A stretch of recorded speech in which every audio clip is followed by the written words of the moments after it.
They've heard about to cancel those important shackles or those important initiation by the epicenter. He's struggling a bit down bottom, which is to be expected against a tri lane like this. It does make a move onto the Undying down bottom, though, as Whitemon getting punished for his aggressive movement. Down bottom. Oh. Ninja Boogie gets turned on. I thought Whitemon might be the one to fall. But it is the Enchantress that pays with her life. And it's mid now, where they go to Facehugger, and they kill him for the first time this game. As the Doom rotates successfully using that info to push towers, he probably has less impact than Alina. Nice Infernal Blade there by Raging Potato. And a good stun also by the Enchantress now with a Hellbird Clap. Raging Potato actually deals a fair amount of damage with an area damage, but Wonder Kid's come into this. Raging Potato is going to go down to Wonder Kid, unfortunately. And it's now Ajit's turn. Takes the bounce. It's really up to the mid matchup here to create the space and to get the differences. And this mid matchup is now starting to go the way of Moon, because they have Laguna Blade. Facehugger's probably going to go down here. Shackles on the tower though, quite powerful. Raging Potato needs to kill Facehugger, but the Fairy Fire keeps him alive. In the end, he will die, but Moon will be exchanged. The Ice Sharks keep him in place, but he is actually fighting back. Moon managing to survive thanks to the bottle. He TPs in the face of danger. Inside the igloo, TP's home, says goodbye, waving as he goes home. Somehow kept it like... Honestly, I'm gonna say that the Sata Tormentor saved him. That HP regen from the Sata coming in was like, yep, I'm alive, I can bottle, I can wand, I can stay through it all. And this Shadow Shaman really struggling, still level 5, while Lina is about the same distance to level 6 as he to level 7 as the Shadow Shaman is to level 6. Yeah, now you have a Liquid Blade in 20 seconds though. But Raging Potato, like you say, is coming by. That's an immediate... That's a death, respawn, and immediate death again. Yes, he gets the Arcane Rune, but who cares when you're dead for another 15 seconds? And Lina will... Serpent Wall Shackles, he's gone for the play. He's gone for the... Moon was posturing there, looking for the aggressive maneuver, but very nicely done. Facehugger and Vlaiku, not only do they get the Lina, but they might get Raging Potato's Doom as well. One more hit, the Soul Rip there. Yes, it cost them the Serpent Wards, but 2 quick kills give them a nice little bonus. That's actually quite huge, and that helps Facehugger recover into a pretty decent mid-game. You saw the power of the tag team plus Serpent Wards, right? They can be so powerful together, dealing a considerable amount of damage and a good amount of slow as well. And you still have the Morphling who's farming quite decently. I mean, we've talked about EVOS lineup, but if Shadow Shaman fulfills his role of giving space to the Morphling, that's all you really need. Tag team in the top lane, go for Ninja Boogie. Is the damage sufficient? Yes, it is. Ninja Boogie goes down, and EVOS now has a tier 1 for free. Level 5. What an analysis, that's entirely true. Yeah, why is he purple? Oh, they have the item. Bounty runes popping up, 2 seconds time, Shackles there.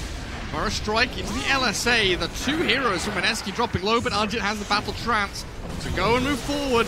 Good damage from the Nature's Wrath, Morphling waveforms over Arjit, who will finally drop, but Moon still pummeling into them. Good LSA turned around on them. As this Morphling cruising to victory with a triple kill for Wonder Kid. Mineski shut down. Exactly. But Doom is finally level 6, so they have that ulti ready to roll. And they hope to kill Avil. They have a dust there. Yeah, Avil, you were way too cocky there. Doom, are they going to commit to Avil? No, they actually decide to let him go, and instead Raging Potato will be the one to lie. Laguna Blade, though, to finally finish off the Sanking. In comes Facehugger with a lot of damage. Shackles to keep Moon in place, and Ninja Boogie will die together with his mid laner. This time, still a good maneuver by Mineski. They defend bottom tier 1, they get the top tier 2, they farm through jungle, and now they look to take the team fight, but Snowball will kick things off. Level 5 Ench. Ninja Boogie doesn't have a bloody thing to throw in here. And a quick takedown onto Moon will be followed by Ninja Boogie's life as well. Godlike Wonder Kid on this Morphling. As EVOS... Because what you want to do is have this multi-pronged attack where you have 2 heroes backstab from this angle, and maybe 2 or 3 from this. And if you've got a scouting hero, you want to go up onto high ground and see where people are coming from the back end.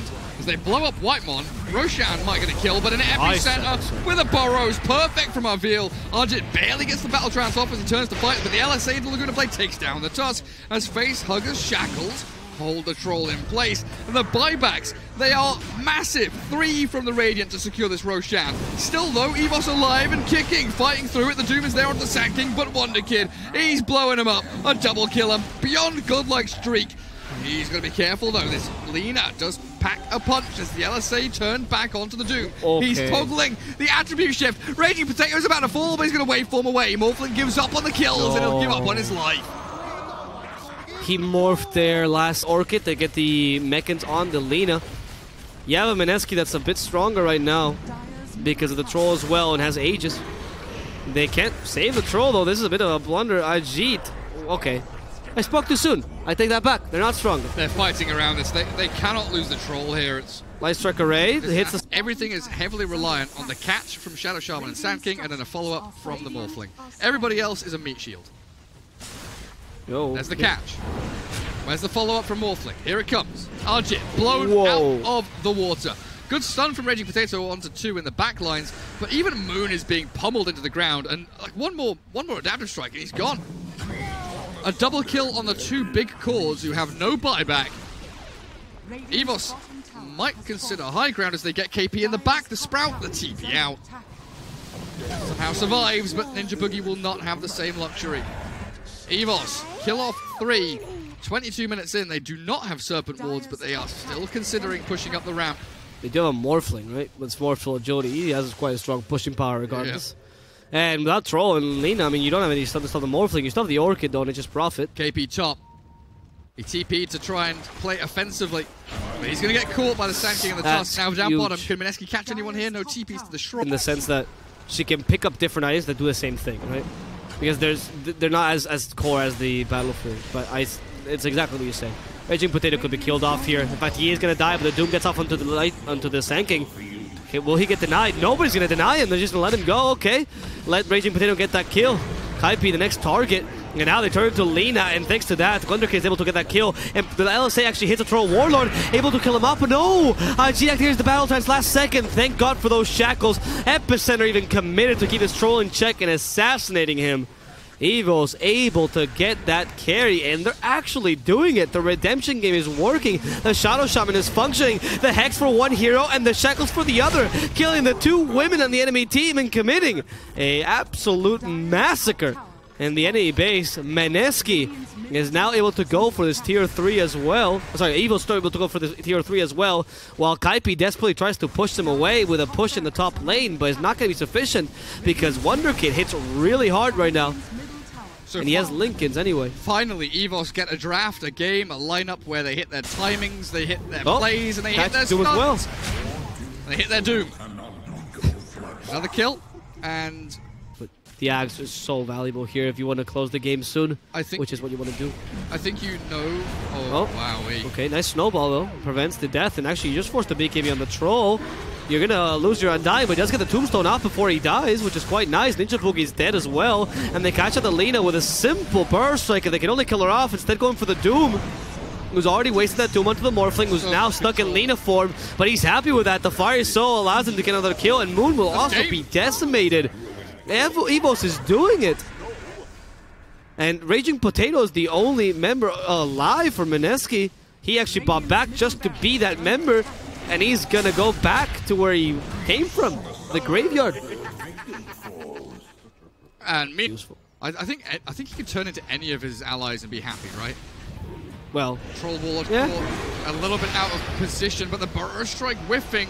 No, but the Morphling gets his burst strike, so it's fine. Morphling saves the Sand King's face there. He's happy with losing the Aegis. The Sand King's actually quite tanking, so he's just gonna morph into him and take the Troll's ultimate. Finds the Undying instead. Not a concern. Gets hexed up, destroyed. And now with a TP, also stopping the Lina, sorry, the stun stopping the Lina TP, the GG is called, and EVOS will send Mineski away. And their last redemption game gained the final win they were looking for, and Mineski having the same luck as EVOS, not quite winning any games. Can you check that again? I'm pretty sure. Yeah, they lost against Fnatic. EVOS went 0-3. Oh, no, did you win Mineski? Who? Yeah, Mineski. Who did they win? They lost to Fnatic, and now they lost to EVOS. And why does it say they have 1-1? That's a very good question. I have no idea. I do think they only played these 2 games. Did someone think that they were going to win against EVOS? Mineski defeated... Oh, they defeated the Winter Stack. Okay. The Winter Stack, yeah. So Mineski, you know, they haven't quite had the worst day possible, but... Why does that not show here?